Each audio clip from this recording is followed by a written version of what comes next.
Hey Rangers, this is my video to episodes 3 and 4 of Crisis on Earth X. Oh, this one is going to be a good one. We start off pretty much where we left off in the last episode, and this is when our heroes are in the concentration camp on Earth X. When they start looking about, they're asking what are the different symbols for, and this is so that the Nazis can turn around and say, you're this sort of person, you're that sort of person, and so they can identify who they are. We then get introduced to a character called Ray, and as everybody is kind of being led off to be shot, we have Citizen Cold coming in with his freeze gun and just kind of like knocking everybody out, giving enough time for everyone to kind of escape. And this is when we find out that Ray and Snart, who is Citizen Cold, are actually in a relationship, and it's really nice to see that. We find out that Ray's power is solar based, that he can fly, he can absorb the sun, he can shoot it out of his hands, he can create energy with it, which is a really cool thing. And you think that this would be like a massive help for like Supergirl, etc, etc, because they'd just be like, oh, I've got no sun, there you go, you're charged up. We then go into Earth 1 and we see that Reverse Flash is in his chair. It's a big massive throwback to season 1 of The Flash. He tells Kara that he built the place, he built it up, and he hated every second of being there. And again, this was kind of really thrown into the first season, so it's really nice, kind of a little bit of a throwback. We come then to the pipeline.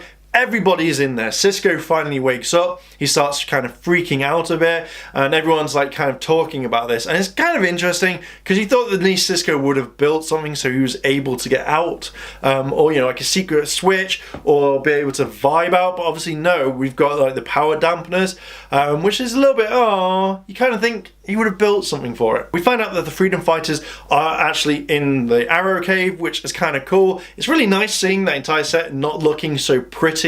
It just kind of like, it's kind of like destroyed, it's kind of rough, and I really like that touch. Wynn appears, and he is the commando, and I really can't wait for this to be referred to in the next episode, Supergirl, when he is like, I was like this? Damn, I was good. So he's kind of really angry. I kind of would see him as like the Batman of this one. He is the commander of the entire base, and this is when they say like, I'm sorry, you can't go back, you're not going through that breach, I'm gonna blow it up. And then all of a sudden, like Alex is like, we were family, we could relate, I can go to him, I can start speaking to him. And when she does, he just shoots her down completely and goes like, I'm sorry this is happening, but this is my world and I'm going to do what I want, and this is my only time. And you kind of think, I can understand that, but Alex doesn't take it very easily, and she keeps trying to kind of convince him. Alex now is starting to look for weapons so she can take on the army, so she can go and actually get back to Kara. Sarah turns around and says, look, I can see that you're hurting, this is not the best way, and Alex is like, yeah, whatever, and she's like, Sarah then reveals about what happened with Laurel. She's saying that her sister died, and it's rage that's getting to her, and Alex needs to think. This kind of really works on Alex, and she kind of like calms down and she starts listening to the plan that the others have got. After Ray and Snart have a conversation about how Ray's got to help, how they've got to change the mind of the commander, and they're showing more love to each other, and I really like this. This is really cute. It actually made me go, aww, mainly because Snart really wants to help out. He wants to get them back to the Earth because they have loved ones, and he doesn't want to see the destruction that Overgirl and co are actually doing over on their Earth, because they're not on Earth X anymore. And it's a really nice, heartwarming moment. Ray and Snart convince General Wynn to actually give them a bit of time, so they actually can go and get the others through the kind of the breach. So Wynn gives them about an hour. If not, he's going to destroy the entire facility, trapping them there forever. To get into the facility, Ollie must become the Führer and actually gain access to actually shut down the power dampening stuff that's actually on the facility that Barry found out very briefly. With this, he then sends the evil Doomsday device, which is the evil Wave Rider, all the way over to Earth 1 to actually start destroying stuff, because we found out a terrible thing about Overgirl. As everyone kind of goes and attacks the facility, Stein gets shot, and you kind of think, oh, he's going to be fine, he's going to be fine. Later on, one of the most heart-wrenching scenes happened, which made me cry. I'm not ashamed of saying it. I cried at this. Jefferson fuses with Stein to stop the bleeding, to kind of make sure that he's okay. When he gets to the ship, they obviously split apart, and Gideon and Caitlin actually start kind of seeing if they can fix Stein. But unfortunately, due to the fact that it's too severe, Jefferson is being a kind of life support for Stein. And in the end, Stein wakes up and he starts talking to Jefferson, saying that, you know, he's got to let him go. The fact is, he doesn't want Jefferson to die. And just thinking about it is just, it's getting me in the feels, and it's just making me choke up a little bit.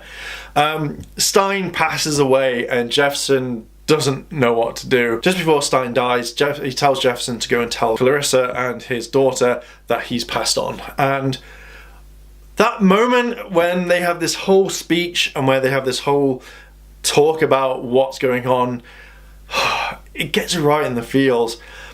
With Stein then passing on, Jefferson goes off and tells Clarissa as well as his daughter, and again, more heart-wrenching moments. Metallo turns up and tries to defeat everybody in the room. There's a lot of people, I can't name every single person. You've got the Legends, you've got Team Flash, you've also got Team Arrow, they're all there fighting, and they use their powers to destroy Metallo completely. Back on Earth X, something happens to make Wynn change his mind. He sends Red Tornado straight towards the facility to actually blow it up or destroy it. This therefore leads Barry and Ray to actually team up, defeat him through the breach. Just before everybody turns up, we then have Reverse Flashing. He's going to kill Felicity because he's locked her out of the system so they can't power it on, so they can take Kara's heart to give to Overgirl, etc, etc. And this is when he says, like, oh, you know, for many legends that we've had, no one remembers you are never mentioned. And this kind of really hurts Felicity, and you kind of think, someone said that to you, you'd be like, shit, I'm going to make a difference now. Now the main team up event happens, and this is when everyone is walking in a massive line. It reminds me of like a Super Sentai team up, where you have the everyone, and then you have CGI characters involved, which is Supergirl, Ray, Killer Frost as well, and boom! Oh, this fight is just absolutely amazing. Wave Rider goes against the evil Wave Rider, and then when they say, hey, we gotta blow it up, Supergirl goes, well, I'm your only hope here. The fight lasts quite a while, and then suddenly Overgirl is about to die. Her body is about to explode, so Supergirl takes her all the way up into space. She explodes. Ollie's like, no! He's saying, I'm gonna kill you, to the other Ollie. Boom, arrow through the chest, and that's it. Evil Ollie has died. Ollie is victorious on that one. We then come to Barry and Reverse Flash, and he's about to kill him, and Reverse Flash is like, yeah, just come on, do it, do it, do it. But at that point, Barry just lets him go, and I'm like, no! Just, you could have taken him out. Take him out. But no, that's it. Reverse Flash kind of runs off. Before he leaves, he says like, oh, next time I'm going to be wearing a different face, so just look out. And it's like, you're going to come in the next season. I don't want you being another main bad guy, but if you're one bad guy or another in like 1 or 2 episodes, that's fine. We have a funeral for Stein, and again, this got me right in the feels. I cried again. I thought, oh, I'll be fine. I just cried, and it's just the way that Jefferson gives this really emotional speech, and he says that he's always going to be there for Clarissa and Stein's daughter and little Ronnie. But still, it was a whole massive goodbye to this great character, and I realized that you become so connected to him over the time that you spend on the show. It was heart-wrenching, I have to admit. It got me right in the feels. Then we have the final part where Barry grabs Diggle because he's going to then marry both Iris and Barry. And one thing that's a bit kind of like, is you tagged Ollie and Felicity getting married. You kind of think that could have been saved for much later in another series, but no, they're all now married, and it kind of took it away from the moment of what this was meant to be. But it wasn't too bad, because now Felicity saw the shock of losing Ollie as well as what's happened, and it made her want to kind of get married and changed her mind. So yeah, that's my kind of thoughts on that one. The whole crossover has been absolutely amazing. I could not have wished for a better one. Next year is going to be really hard to beat. One thing I would like to see is the characters that didn't get much screen time get more screen time.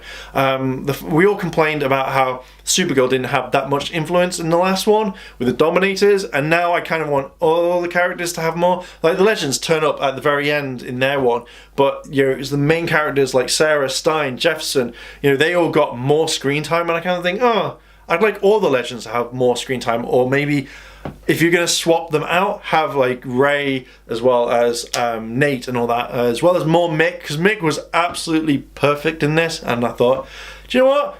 Bring him in more. I like it. One thing I was very surprised at is that Ray didn't join the Legends. I kind of thought that he would have said that he was going to join, like, oh, I'm going to go back, I'm just going to sort some stuff, and then I'm going to come out and join the Legends. I think that would have been really cool, but now Snart's going to join, or he's going to be there for a while. I don't know if he's going to be involved in Legends, because I heard that he's left the show or something, so it'd be kind of interesting to see how they're going to use that character. I thought he was going to die, because I heard that once he's leaving, that's it, he didn't want anything to do with the character.